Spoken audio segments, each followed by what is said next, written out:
पानी जब अपनी हदें पार करता है तो सिर्फ नदियां नहीं बहती, इंसानों की जिंदगियां भी बह जाती हैं। एक तरफ आसमान से बरसती बारिश, दूसरी तरफ आंखों से बहते आंसू, और इनके बीच खड़ा है असम, जो हर साल बाढ़ से लड़ता है, लेकिन इस बार फिर एक नई परीक्षा से गुजर रहा है। नमस्कार दोस्तों, आज की ये वीडियो किसी राजनीति की नहीं, बल्कि इंसानियत की है। आज बात उस दर्द की है जिसे शायद कैमरे में पूरी तरह कभी कैद नहीं किया जा सकता। आज बात उस माँ की है जो राहत शिविर में अपने बच्चे को भूख से रोते हुए चुप करा रही है। उस किसान की है जिसकी महीनों की मेहनत कुछ घंटों में पानी के साथ बह गई। उस बुजुर्ग की है जिसने अपनी पूरी जिंदगी की कमाई से घर बनाया था, लेकिन अब उसी घर की सिर्फ छत पानी के ऊपर दिखाई दे रही है। असम भारत का वह खूबसूरत राज्य जहां ब्रह्मपुत्र की विशाल धारा जीवन भी देती है, लेकिन जब वही नदी अपना रौद्र रूप धारण कर लेती है तो खुशियां, सपने और आसियाने सब कुछ अपने साथ बहा ले जाती है। आज कई इलाकों में सड़कें नदियों में बदल चुकी हैं, गांव पानी से घिर गए हैं, हजारों परिवार अपने घर छोड़ने को मजबूर हो चुके हैं। लाखों लोग इस आपदा से प्रभावित हुए हैं और हजारों लोग राहत शिविरों में रहने को विवश हैं। इस वर्ष बाढ़ से कई लोगों की जान भी जा चुकी है, जबकि राहत और बचाव कार्य लगातार जारी है।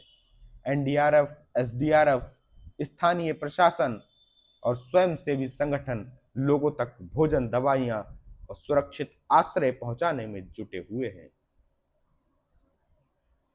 लेकिन दोस्तों, जब हम इन तस्वीरों को मोबाइल की स्क्रीन पर देखते हैं, तब शायद हमें सिर्फ पानी दिखाई देता है, मगर उस पानी के भीतर किसी का बचपन डूबा है, किसी की मेहनत डूबी है, किसी के सपने डूबे हैं और किसी का पूरा परिवार बिखर गया है।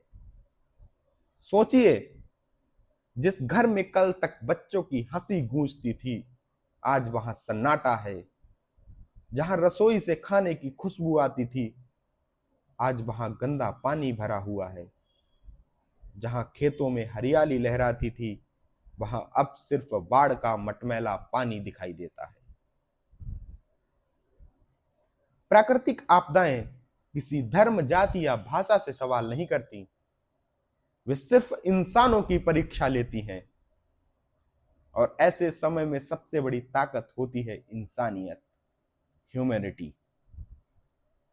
एक मदद का हाथ, एक राहत का पैकेट, एक दुआ, एक हौसला, कई बार किसी टूटे हुए परिवार के लिए नई जिंदगी की शुरुआत बन जाता है।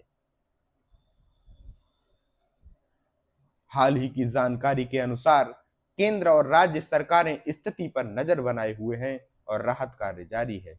प्रधानमंत्री ने भी असम की बाढ़ की स्थिति की समीक्षा की है और प्रभावित लोगों की सहायता के लिए हर संभव सहयोग का आश्वासन दिया है।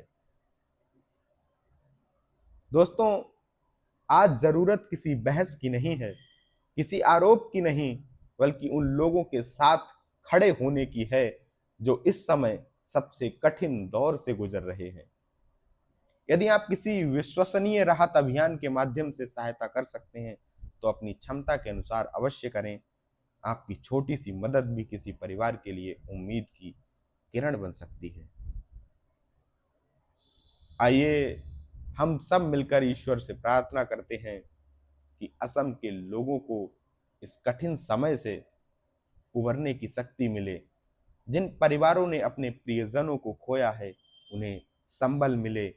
जिनके घर उजड़ गए हैं, उनके जीवन में फिर से खुशियां लौटें और ब्रह्मपुत्र की धारा फिर जीवन का संदेश लेकर बहे, विनाश का नहीं।